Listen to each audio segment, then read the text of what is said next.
It is the story of a possible peace plan without Ukrainian input that is developing quickly tonight.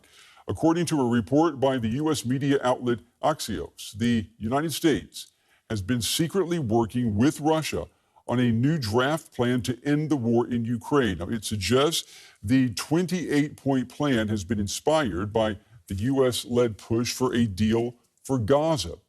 All of the points are not yet known, but according to the Reuters news agency, they include Ukraine relinquishing some territory, Kyiv giving up some weapons, and reducing the size of its armed forces. Reuters also reports that the U.S. has signaled to Ukraine that it must accept this agreement. Now, when asked about the Axios report, Kremlin spokesperson Dmitry Peskov had this to say. In this case, there are no innovations that could be reported to you. There were discussions in Anchorage, and in addition to what was discussed in Anchorage, there were no innovations yet. No innovations yet, says the Kremlin, but there has been no let-up in Russian attacks on Ukraine, the latest coming overnight, with at least 25 people killed in a drone and missile barrage on the western city of Ternopil. More than 70 others have been reportedly injured. Officials say more than 470 drones and 48 missiles were launched in the strikes. Rescue workers have spent the day pulling people from the wreckage of residential buildings. Well, DW special correspondent Mario Mueller joins me now from the Ukrainian capital. Mario, it's good to see you. We've got two senior U.S. Army officials arriving in Kyiv. This in itself is rare, especially in the middle of a war. Do we know why they are there? Yeah, exactly, Brand. The Army Secretary, Dan Driscoll, is leading the U.S. delegation, and with him is the Army Chief of Staff, George, and they are supposed to meet President Zelensky tomorrow here in Kyiv. And they could be discussing the reporting that you mentioned by Axios that has reported that Washington has been secretly working on a roadmap on how to end the war in Ukraine by also consulting Russia, and that has been going on for a while. Apparently, U.S. Special Envoy Steve Witkoff has been leading the drafting of this plan, and he has been in discussion with the Russian envoy Dmitriev in October. Apparently, they were sitting down for 3 days in Miami when Dmitriev was visiting. And the plan consists, as you mentioned, of 28 points. It's not entirely known what they're about, but they fall generally into 4 categories.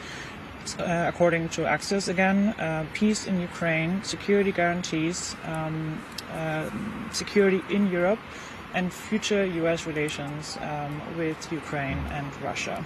And other outlets, as you mentioned, cited sources familiar with the talks that said that this includes Kyiv giving up some of its territory in return of U.S. security guarantees for Kyiv and for Europe against future Russian aggression. And also it includes Kyiv giving up some of its weapons and also cutting the size of its armed forces. Mario, how are politicians and people there, how are they reacting to these reports of a U.S.-Russia peace plan that supposedly has been put together without Kyiv being at the table? Well, Zelensky basically said we have received some proposals, some signals from the U.S., and we'll see what happens tomorrow. He didn't elaborate further, but it's important to know that U.S. Special Envoy Steve Witkoff was expected to meet President Zelensky in Ankara, Turkey today, but this meeting never happened. And President Zelensky is certainly in a tight spot here because he doesn't want to be appearing as the side that is not willing to engage, not willing to talk. So he will certainly try to talk and engage with the Americans tomorrow and try to steer the conversations toward a better outcome for Ukraine.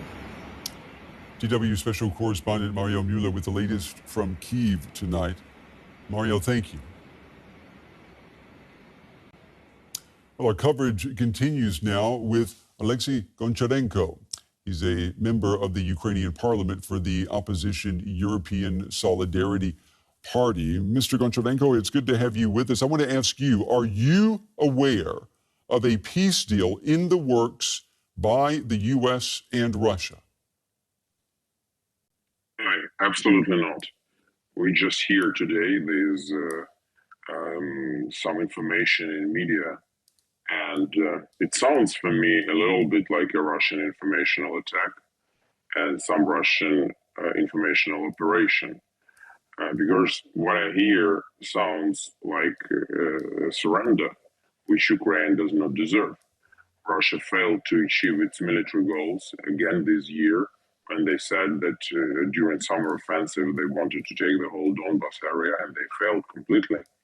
And especially the points which are mentioned about reducing of Ukrainian army, which is crazy because the main guarantee for Ukraine, with all respect to all other guarantees, because we received in 1994 guarantees from United States and Great Britain when we voluntarily gave up nuclear weapons, and where are these guarantees today? So the main guarantee for Ukraine, as for any other country, its own armed forces. That's exactly what Russia wants, to reduce Ukrainian armed forces to finish Ukraine in next attack, which Putin definitely is preparing. Mr. Goncharenko, let me ask you, what do you know then about these two U.S. Army officials who are visiting Kyiv? I mean, have you been briefed on the purpose of their meeting? No, unfortunately not. We are not briefed in the parliament. Tomorrow will be more information. I know that they will have some meetings tomorrow. So maybe we'll have more information. I welcome the fact that they are here in Ukraine.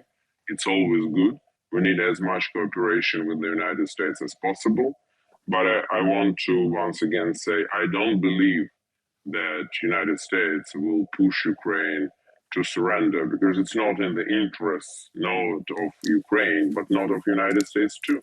Well, what do you think is going on here? I mean, it sounds like President Trump has been working behind President Zelensky's back to put this deal together with Russian President Putin. Is that how you perceive this? No. First, I'm not sure in this information. We heard during this full-scale invasion many times a lot of information which then was not confirmed. And I'm absolutely not against if President Trump, and I'm not just not against, we here in Ukraine, we want peace as soon as possible. Just today, as you already said, barbarian new Russian attack, 25 people killed, civilians, including children. Just imagine this. So we want this to end as soon as possible, but that should be a real end. And for the moment, I can't blame President Trump that he was pushing Ukraine to something unacceptable.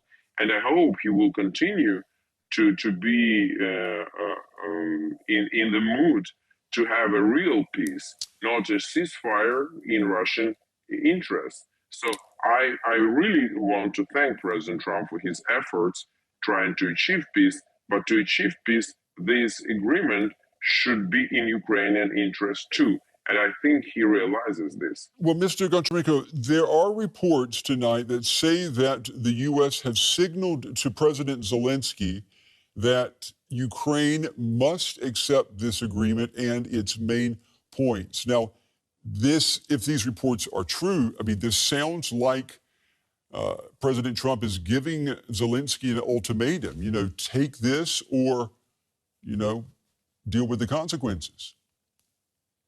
The main word is if this is true, which I am absolutely not sure about. Once again, these will not work. There are things which are unacceptable for Ukrainian society. And it doesn't matter even to imagine that President Zelensky, I don't know why, but if to imagine that he agrees on some things which are unacceptable for Ukrainian society, that will lead us to nowhere. And in this case, President Trump can risk to receive his own Afghanistan with a collapse and complete. And then the question will be from American taxpayers, where did we spend many billions of American dollars when we supported Ukraine, and in the end, we just gave up them. I mean, I don't believe in this. I believe that President Trump knows that Ukrainian success in protection of its independence is in the best interest of the United States too. Do you think that the president, the U.S. president, sees the corruption scandal that is rocking Ukraine and President Zelensky? Do you think that he sees that as an opportunity to force a bad deal on President Zelensky? I mean, is your president, is he weak right now because of the scandal at home? Definitely, Zelensky is now weaker because of the scandal at home. And definitely this is a bad story, all this scandal. But once again, Ukraine is a democratic country. President Zelensky is not Russian Tsar or like Putin in Russia, who is Tsar and emperor and dictator. So, if we want to have any agreement, Ukrainian society should accept this agreement. There are things which are acceptable for Ukrainian society. There are things which are not. Yeah. So I believe that President Trump understands this and Americans understand this.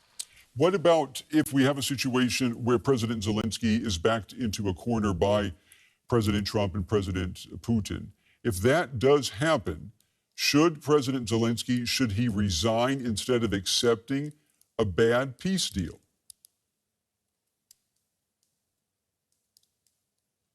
If the question will be like this, definitely any politician should choose country first, then the power, if he is a real patriot. But once again, I think that this information is not verified. Mm-hmm. I don't believe that such plan can be pushed. Maybe there is such Russian proposition. That's what they pushed all the time. But it doesn't mean that it is supported by the United States. So we need to explain what is acceptable for us, what is not, and we need to really push to peace, but which is acceptable for Ukrainian society. Oleksiy Goncharenko for the opposition European Solidarity Party, member of the Ukrainian parliament. Mr. Goncharenko, we appreciate your time and your valuable insights tonight. Thank you.